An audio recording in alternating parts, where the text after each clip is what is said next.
باذن الله اعلمك النهارده ازاي تقرا اي نتيجه تحليل في الدنيا لوحدك. السلام عليكم ورحمه الله وبركاته. عشان تقرا اي نتيجه تحليل في الدنيا لوحدك محتاج تعرف حاجتين. اول حاجه نتيجتي طالعه كام. الحاجه الثانيه المفروض تبقى كام.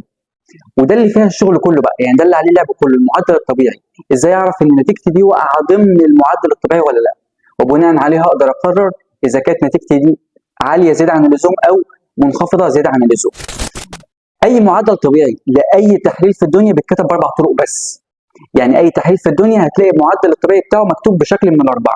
النهارده باذن الله هنتكلم عن اول طريقه فيهم. يلا بينا. اول طريقه مثلا لما تلاقي مكتوب في خانه المعدل الطبيعي كلمه up to يعني الى، لغايه. يعني up to 10 يبقى لغايه 10، يعني اعلى رقم المفروض توصل له في التحليل ده هو 10. up to 100 يعني لغايه 100، يعني اعلى رقم المفروض توصل له في نتيجه التحليل ده هو 100. يعني 100 فيما تحت كده نتيجتك طبيعيه. بتساويها بالظبط او هي لما تلاقي كلمه less than يعني اقل من less than 10 يعني اقل من 10، يعني 10 فيما تحت. فكلمه up to بتساوي كلمه less than. تمام كده، بيبقى الرقم اللي جنبها ده اعلى رقم المفروض توصل له. وقيس على كده بقى اي تحليل مكتوب في المعدل الطبيعي بتاعه up to او less than.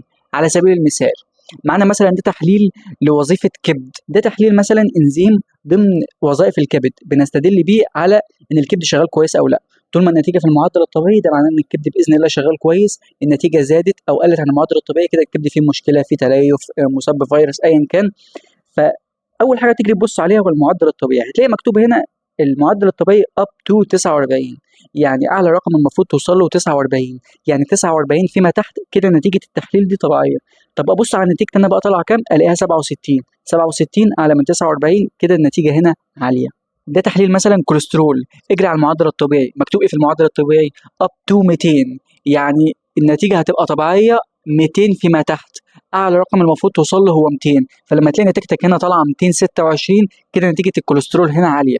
ده تحليل انزيم تاني ضمن انزيمات الكبد اللي بنتاكد بيها ونطمن بيها على كفاءه الكبد. اجري على المعدل الطبيعي، مكتوب up to 46، يعني اعلى رقم المفروض توصل له هو 46. 46 فيما تحت كده نتيجتك طبيعيه. لما تلاقي النتيجه هنا طالعه 23 كده النتيجه دي طبيعيه. ده تحليل حمل، هتلاقي مكتوب فوق في خانه المعدل الطبيعي اللي هي الخانه اللي على اليمين خالص، هتلاقي اول كلمه فوق less than 5، يعني اقل من 5، يعني 5 فيما تحت يعني مبقاش في حمل. فوق الخمسه كده في حمل. النتيجه هنا طالعه كام؟ 3125. الف مبروك.